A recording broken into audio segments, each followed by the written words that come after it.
What is going on, guys? Welcome back to another episode of Yapping in the Morning. Today we're going to talk about all the NFL offseason drama. There's been a lot of stuff going on, especially today. I'm so excited to talk about it. Let's go ahead and jump straight into the meat here. Let's get into the cuts. The cuts were crazy this week. We got Aaron Rodgers, Davante Adams, Joey Bosa got cut today, and Christian Kirk got cut today. Also, what happened today? DK Metcalf decides he wants to get traded. A lot of stuff to talk about, but like I said, let's get started with the cuts. Aaron Rodgers and Davante Adams, I think they end up as a package deal, and I don't think that they're going to go to the Raiders. Davante Adams had already kind of went down the path with the Raiders. I don't think the Raiders really want to open him back with the open arms, but they might if they get Aaron Rodgers. Who knows? Maybe that makes it a little bit easier. I really think, this is probably just me being a little bit biased, I don't hate the idea of Aaron Rodgers and Davante Adams becoming Giants. I think if the price is right, that's probably a pretty good one-year rental opportunity to train whoever is to mentor the young guys. We need a lot of veteran presence on this team. And maybe Aaron Rodgers comes and helps out the Giants with the rookie quarterback that they get. I think it's a pretty good look, honestly. But after that, we got Joey Bosa.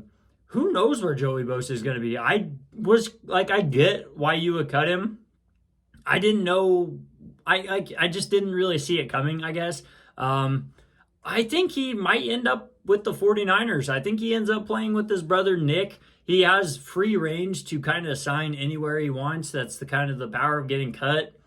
He can take a pay cut and go play with his brother if he wants to before he retires. And I think that would be kind of a fun opportunity. Like, why not, dude? If I could play with my brother, fuck yeah, dude, why not? You already made all your money. You made the big money from his big contracts. Why not? Go take a pay cut, play a couple of years for the Niners, dude. Whatever. This one was a surprise to me. I did really hate this Christian Kirk contract as soon as it happened. I was like, it was way too much of an overpay for kind of a mid-level receiver. I never thought Christian Kirk was amazing. So whenever the Jaguars just offered him a massive contract, I was like, what are you guys doing? They tried to they did Calvin Ridley, Christian Kirk, Zay Jones. That whole wide receiver core to me just felt like kind of throwing, like they were just trying to throw a bunch of shit together to help out their young quarterback in Trevor Lawrence. Didn't pan out, but they do now have Brian Thomas Jr. That helps out a shit ton. I think Brian Thomas Jr.'s stock for next year goes through the roof with Christian Kirk gone. I really like it. I also really like Evan Ingram's stock for fantasy now. Christian Kirk, one less mouth to feed. But I do think that with Christian Kirk gone, that they are going to target a wide receiver heavy in this draft. Expect Tet McMillan to probably be a Jag. Or if Travis Hunter slips to the, what do they got? I think they're the 5th pick. I think Travis Hunter might be a Jag as well.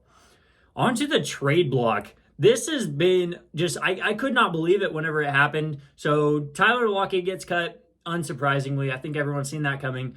But in the same day, DK Metcalf says, hey, I want out. I want to get traded. Get me out of here. JSN was even like, hey, oh man, what the fuck? I thought that was funny. Who seen this one coming? I don't know. DK was always everybody's like, yeah, let's trade for DK. Let's trade for DK. But nobody ever said anything. But now he comes out, pulls the Myles Garrett card, says, hey, I want to get traded to a contender. So everybody wants to get traded to a contender, but at the end of the day, man, you're under contract. You're going to go wherever pays you the most. Whoever gives up the most draft capital to the Seahawks, that's where you're going. It doesn't matter if it's a contender or not. You're going. So, but he has been linked. I seen a couple of articles today. He's linked to the Chargers right now. That's just where the rumor mill spread. So I really would like to see him on the Giants. That's just biased. We don't have a quarterback, obviously. But, if the price is right for anybody, the Patriots should be gunning for this guy. Anybody that needs a receiver, the Chargers need more receiving help. I think Palmer might be hitting the free agency this year. I don't know. I'd have to go back and look at that. But, everybody that needs receiver help should be gunning for DK right now. If the price is right, and it should be second or third rounder and maybe some draft capital next year, he's going to be on your team. And you make him your wide receiver 1, he's going to put up wide receiver 1 numbers, man. Just get him involved in the offense. Next up on the trade block, obviously this one's not any new news, but I have seen more rumors come out that Myles Garrett is linked to the Eagles. That's terrifying. That should terrify absolutely everyone and their mother. Like, if you're it doesn't matter what NFL team you're a fan of. This Eagles defense is the best in the league. They just re-signed Zach Bond, their all-pro linebacker, today to a big 2-year contract, I think it was. If they get a hold of Myles Garrett, dude, like, just go and pack it in. They're going back-to-back. There's nothing anybody can do to stop it. Saquon Barkley just signed the biggest running back deal in history, 20 mil AAV, absolutely insane. If Myles Garrett is an Eagle, I personally don't want to watch that season. Like, that's going to hurt. They're just going to absolutely steamroll everybody. Terrifying to think about, man. Now let's talk about the NFL players hitting free agency. So obviously we got some reoccurring names that we talked about on here, but these are the top 4 that are really, like, I think that are going to make the most impact. So first of all, we got Sam Darnold, then we'll get into Chris Godwin, then we got DJ Reed, and then we got Chavarius Ward. So on our other free agency video, me and Brett talked about a couple of other guys like T. Higgins and Trey Smith. Both those guys got the franchise tag. Tagging Trey Smith is kind of wild to me. I don't know why you wouldn't. If you want him on your team, just go ahead and pay him. Just go ahead and pay him for a couple of years. Why not? I think franchise tagging there was kind of silly. Good thing I'm not a GM. Maybe I just don't get it, but I don't really see it. And franchise tagging T. Higgins twice. I talked about this whenever I posted the T. Higgins video. That should be illegal. Dude, that's just so messed up, dude. Like, you should be able to franchise tag them once. If they don't want, like, I don't know, playing on a tag twice just feels massive disrespectful. I don't know. That maybe it's just me. Who knows? Let me know what you guys think about that. But Sam Darnold, I think he goes back to the Vikings. I've stood pat on this. I think that he's just the best fit for him is going to be the Vikings. I don't see why the Vikings would try to rush J.J. McCarthy back into this offense with coming off a torn ACL. You almost have to take this year as his rookie season. Like, he didn't get to play. He didn't get to go through any of all the reps throughout practice all year.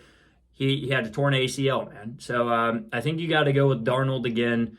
Let J.J. McCarthy actually learn. And then maybe week 8 or 9, if J.J. McCarthy's ready, get him out onto the field. Kind of like the Falcons did with Kirk Cousins and Michael Penix.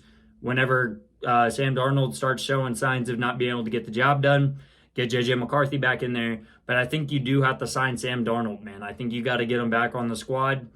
I mean, you won what? Yeah, 14, 13 games last year? Yeah, get him on the squad, man. Like, that's a massive team. You got to keep them together. Next up, we got Chris Godwin.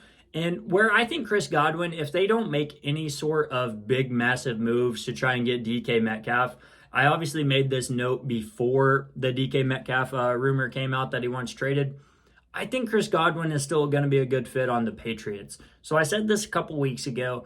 The Patriots need wide receiver help. Chris Godwin's a vet. He still has legs under him. He was about to probably have a top 3 year in his career last season until he got hurt.